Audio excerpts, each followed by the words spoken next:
Hiç yardımcı olmuyorsun. Koca balık tek bir şekilde de pişirilmez ki. Ozan! Güneş altında seni beklerken zaten yeterince piştim. Bana pişirmekten bahsetme. Hiç yardımcı olmuyorsun. Koca balık tek bir şekilde de pişirilmez ki. Ozan! Güneş altında seni beklerken zaten yeterince piştim. Bana pişirmekten bahsetme. Hiç yardımcı olmuyorsun. Koca balık tek bir şekilde de pişirilmez ki. Ozan! Güneş altında seni beklerken zaten yeterince piştim. Bana pişirmekten bahsetme.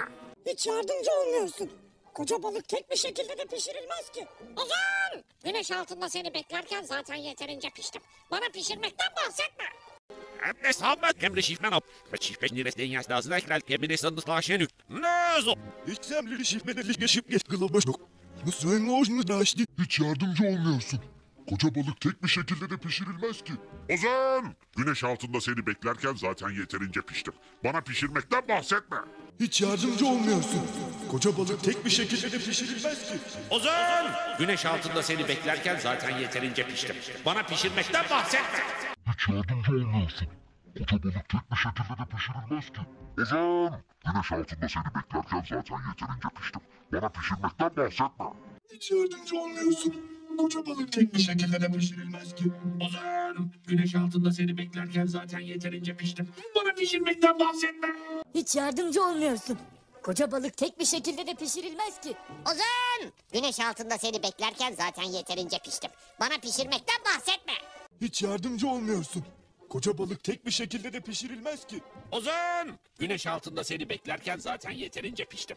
Bana pişirmekten bahsetme. Hiç yardımcı olmuyorsun.